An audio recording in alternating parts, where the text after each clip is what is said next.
type of fiber that we use is critical. We can't just simply load in cloth or different fibers that may be attractive for physical purposes as far as strength. We need a fiber that fits the cavity cross-sectionally. We need a fiber that'll touch the gel coat and touch the upper mold that you'll see when we close it down. You must fill the cross-section of the laminate, and this helps to control the resin flow front. Very critical part of the process. Now, over the last several years, we've been offered a variety of different types of fibers from the fiberglass manufacturers. The two most prominent that are used in the light RTM process are those that have a core. Let me zoom in a little bit on these types of fiber materials. Here you've got chopped fiberglass on the top.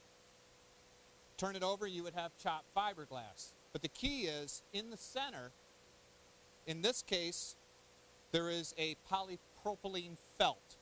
So we have kind of a sandwich construction in the fiber where the felt is going to help spring or create loft and push the glass to the top of the mold and to the bottom of the mold. Now the other thing is that these materials form.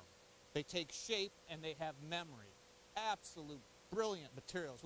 For many, many years, we did not have a luxury like that. We had to cut and tuck and fold and overlap, but now we've got materials that take shape. That is a real blessing. That's been available to the industry for, say, the last 15 years or so, and has made a night and day difference in loading fiber. So this type, as I say, has the polypropylene type of felt in the middle between the skins of fiberglass. There is another type as well. In this case, again, chopped fiber, and then it has a knit in the center, which may be difficult to see on the camera there, but it is a knit of fiberglass kind of springing in the center. So it creates that same lofting effect, pushing the fiber out to both sides of the mold, but it's all fiberglass. Now that forms even easier and takes shape. There you can take and mold that shape right in. So in a moment we'll ask Don to help us again, and when he does, he's going to load fiber over this entire mold surface. Now the thing that's unique about the RTM light process is the level of detail that you can get.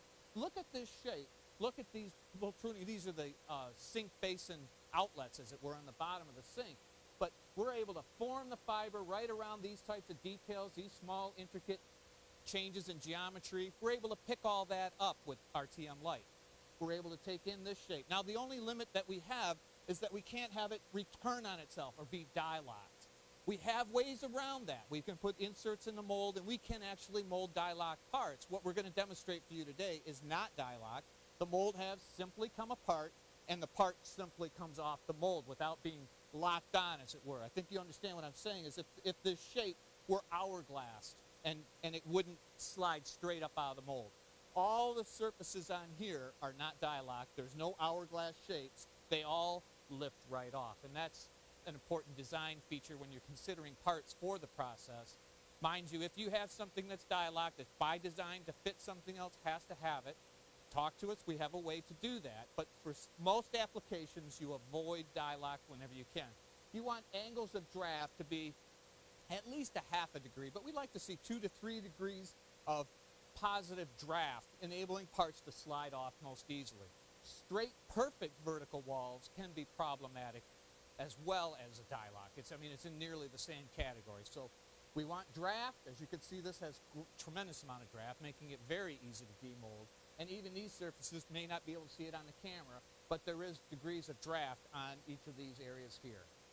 So next, we're going to ask Don to come in and help us, and we're going to load this with fiber.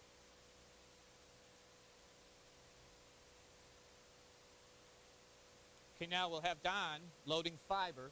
Now the fiber that we've chosen for this demonstration is that example that I gave earlier. That is an all fiberglass construction. So we have chopped fiber, and we have a knit of fiberglass in the center. So we have a sandwich construction, and then all those 3 layers are stitched together, and that stitching allows it all to stretch and form.